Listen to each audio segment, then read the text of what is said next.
अंगद,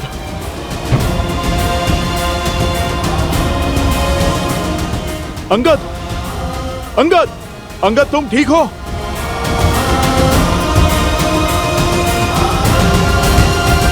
तुम ठीक हो अंगद? सांस तो चल रही है।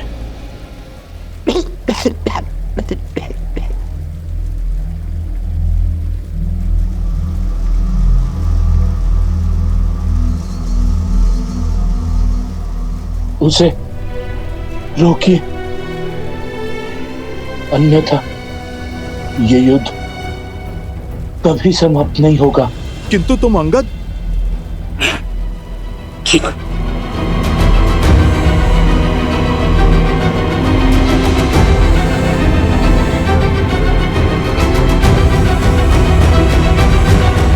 ऋषि असुरी, ये बांध कभी पूरा नहीं हो सकता। मना मत कीजिए देवी। मान जाइए, आपको हमारी सौगंध।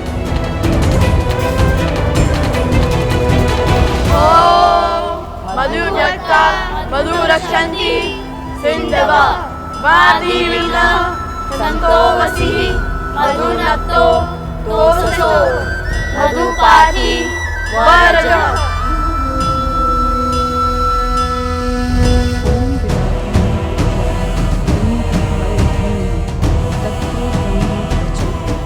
देवी, आप पत्नी धर्म की आड़ में अधर्म कर रही हैं। उस अधर्मी की सहायता कर धर्म को तार तार कर रही हैं। आपके पति ने एक नारी के विरुद्ध अधर्म किया है। देवी, आप रुक जाइए, यह मंत्र बंद कीजिए।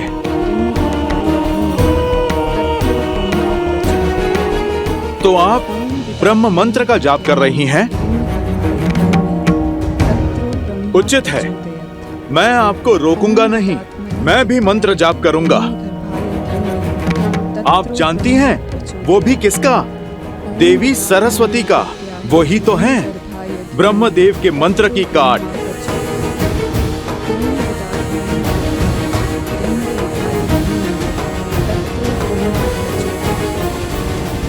हे देवी सरस्वती, आप उपकार करें, जो यहाँ की सूखी नदियां हैं उनमें उफान भरे। मैं आपका आवाहन करता हूँ।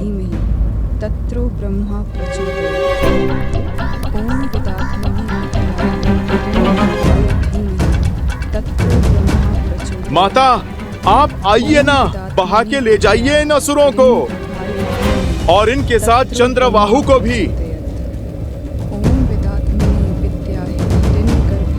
इससे पूर्व कि मैं मंत्र जाप आरंभ करूं और यहाँ की सूखी नदियों का उफान आपके चंद्रवाहु को बहा कर ले जाए। देवी, आप रुक जाइए, मैं आपको वचन देता हूँ, उसे मृत्यु नहीं, प्रभु श्री राम के हाथों मोक्ष मिलेगा। और देवी, यदि माता सरस्वती का वेग उसे बहा कर ले गया तो वो जहाँ जाएगा मैं उसे बिना अन्न जल के वहीं बांध दूंगा। जीवित रहकर भी मृत का जीवन जिएगा आपका पति।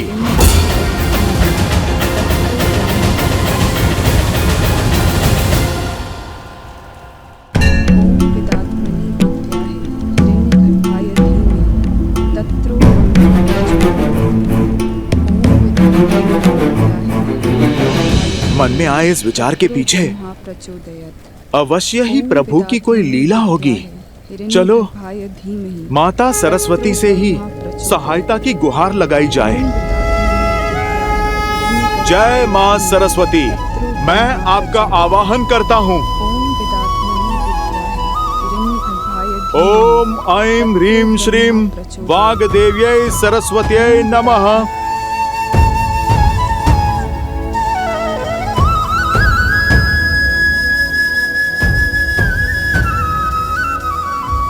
महापवित्र सरस्वती नदी की सहायक नदियां, जहां असुरों का साम्राज्य फैला है, आप अपना वेग वहां ले जाइए।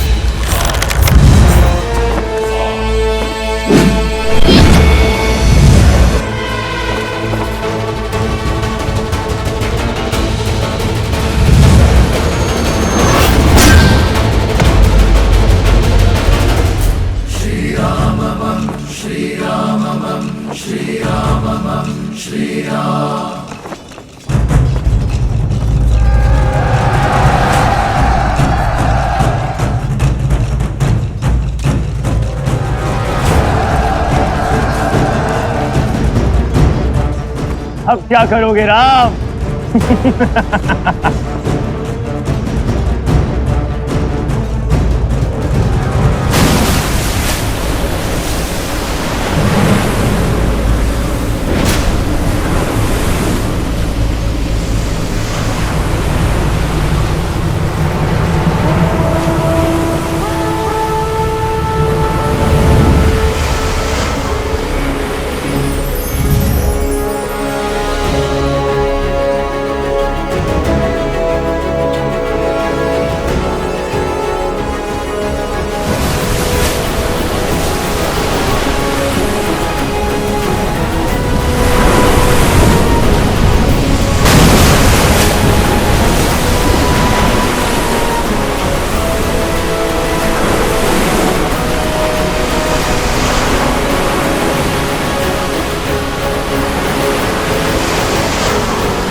आप आ गई माता सरस्वती। आप धन्य हैं, धन्य हैं आप।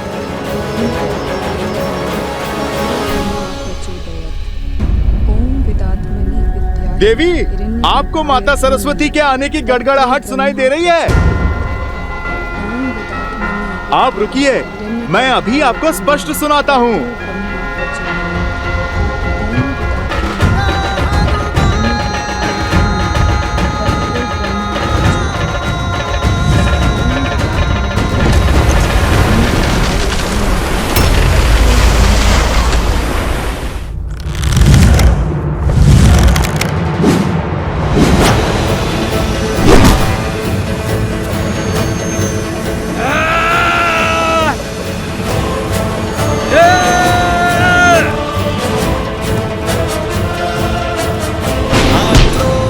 जोश क्रोध का ये क्षण है प्रतिशोध का, ललकार और पुकार का ये क्षण है अति विरोध का।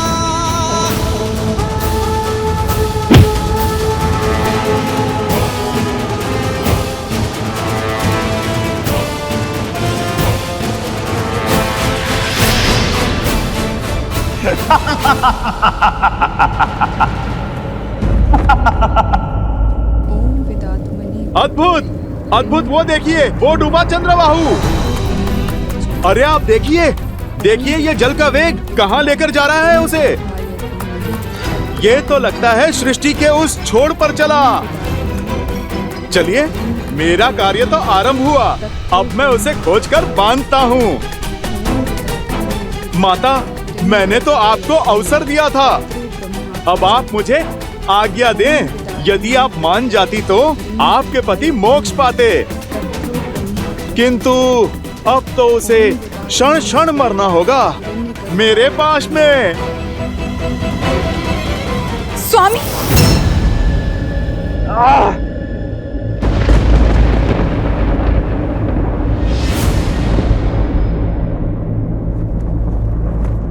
ये नहीं हो सकता। पद्मा, पद्मा, पद्मा।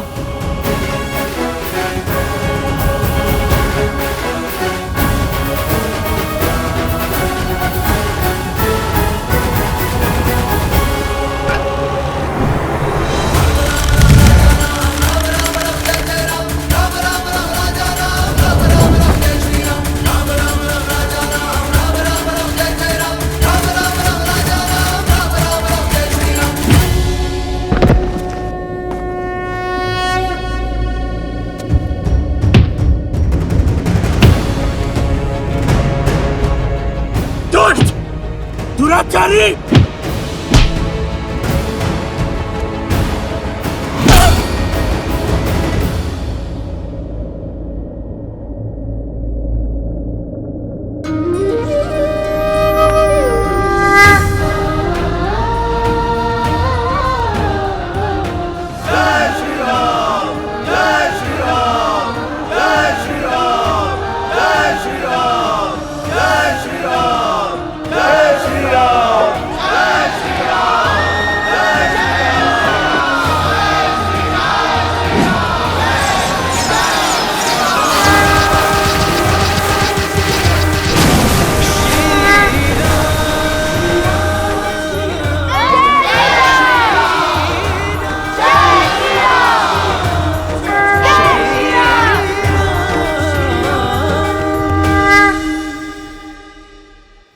लव और कुश, आज तुम दोनों की बुद्धि और देवी सरस्वती के बल से त्रिलोकपुरी में असुरों का संहार हुआ। सहायता के लिए धन्यवाद देवी। मेरा आशीर्वाद सदा ही तुम दोनों के साथ है।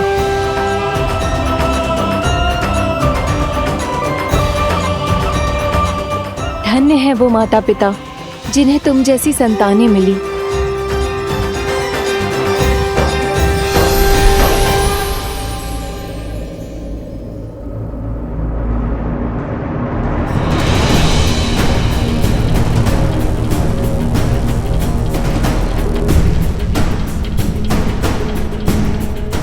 ये क्या है?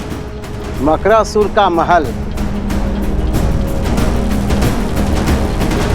कहा था ना मैंने, दृष्टि नहीं दृष्टिकोण बदलो, फिर असंभव भी संभव हो जाएगा।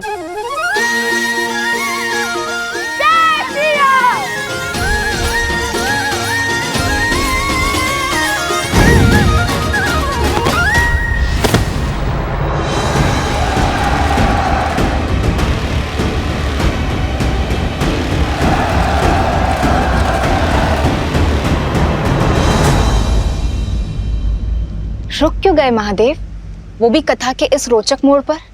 रुका मैं नहीं गौरी, रुका तो बुद्धि के देवता गणेश के विचारों का प्रवाह है। गणेश, किस विचार ने घेर लिया तुम्हें? माता, हनुमान जी ने माता सरस्वती का आवाहन किया और बाढ़ आ गई, असुरों को अपने साथ बहा ले गई। किंतु बाढ़ तो लवकुश के प्रयासों का फल भी हो सकता है। यदि वो दोनों फल्गु पर नहीं होते, क्या तब भी माता सरस्वती बाढ़ लाती?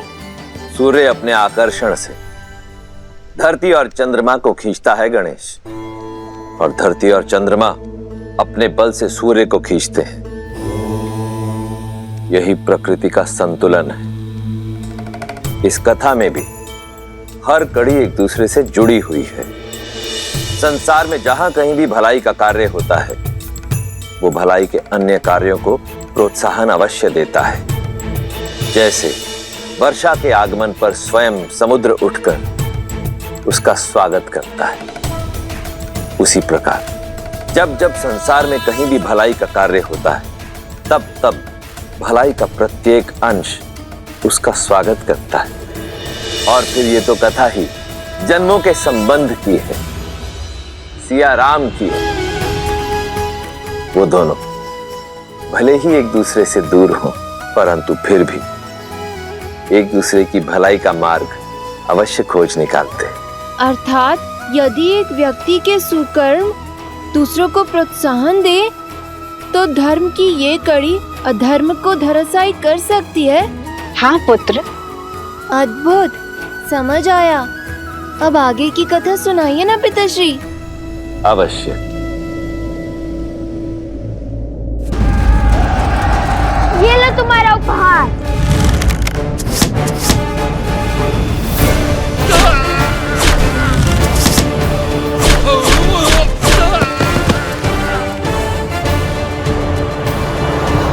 समय निकलता जा रहा है और मकरासुर की शक्तियां बढ़ती जा रही हैं।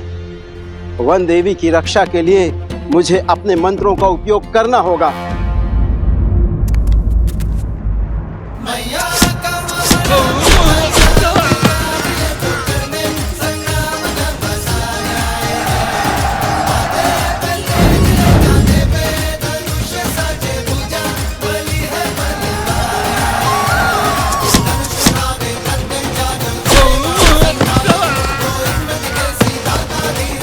अति उत्तम।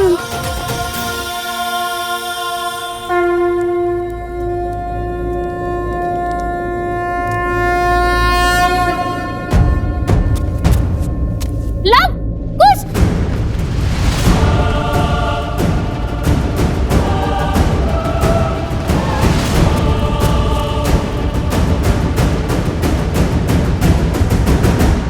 हमें उनकी सहायता करनी होगी, किंतु कैसे?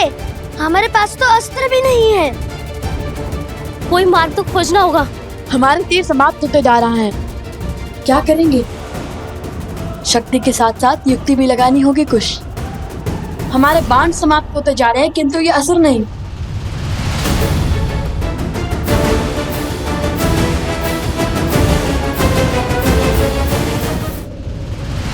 कुछ ये ध्यान करने का समय नहीं है। युक्ति की खोज स्मरण करने का प्रयास कर रहा हूँ कि कभी श्री राम भी इस स्थिति में फंसे थे जहाँ उनके तीर समाप्त हो गए हो। अरे किंतु उनके पास तो अक्षय तीर था ना, जिसके बाण कभी समाप्त ही नहीं होते हो। मैं अपने कर्मों से अभी अक्षय तीर नहीं पाया है। श्री राम भी इस स्थिति में नहीं फंसे, अब क्या करें भैया? कैसे बचाए माता को?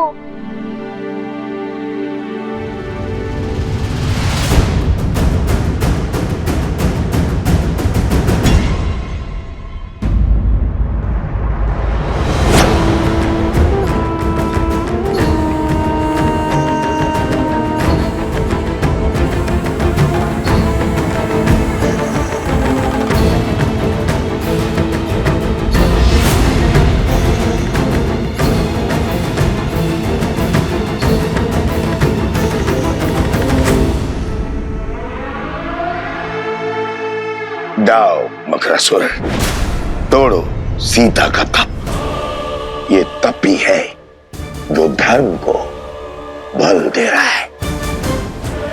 ये टूटा तो हमारी विजय और इसके पुत्रों की मृत्यु निश्चित है।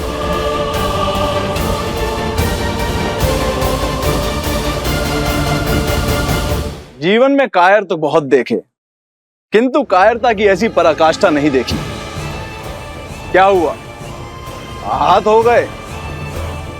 धर्म को हराने की, धर्मात्मा को मारने की बड़ी बड़ी बातें तो करते हो, किंतु स्वयं कभी शस्त्र नहीं उठाते। यह कायरता नहीं तो और क्या है?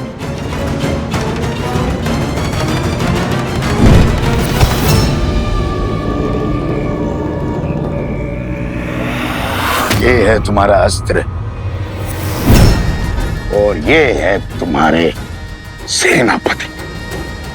हर योद्धा का अपना अस्त्र और अपना शस्त्र होता है, किंतु हाथ में थामा हर शस्त्र टूटकर बिखर सकता है, जलकर स्वाह हो सकता है। जब दो अस्त्र टकराएंगे तो एक का टूटना निश्चित है, किंतु मेरा अस्त्र न किसी के थोड़े टूटेगा न किसी के जलाए भस्म होगा। ऐसा कौन सा अस्त्र है आपके पास? शब्दों का अस्त्र, वचनों के दान। वो शब्द, वो वचन जो बड़े से बड़े साम्राज्य को धराशायी कर सकते हैं। बिना खड़ग उठाए हजारों लाखों जीवन पल में निगल सकता है। तलवारों की दिशा बिगाड़ सकते हैं मकरासुर, किंतु शब्दों की नहीं।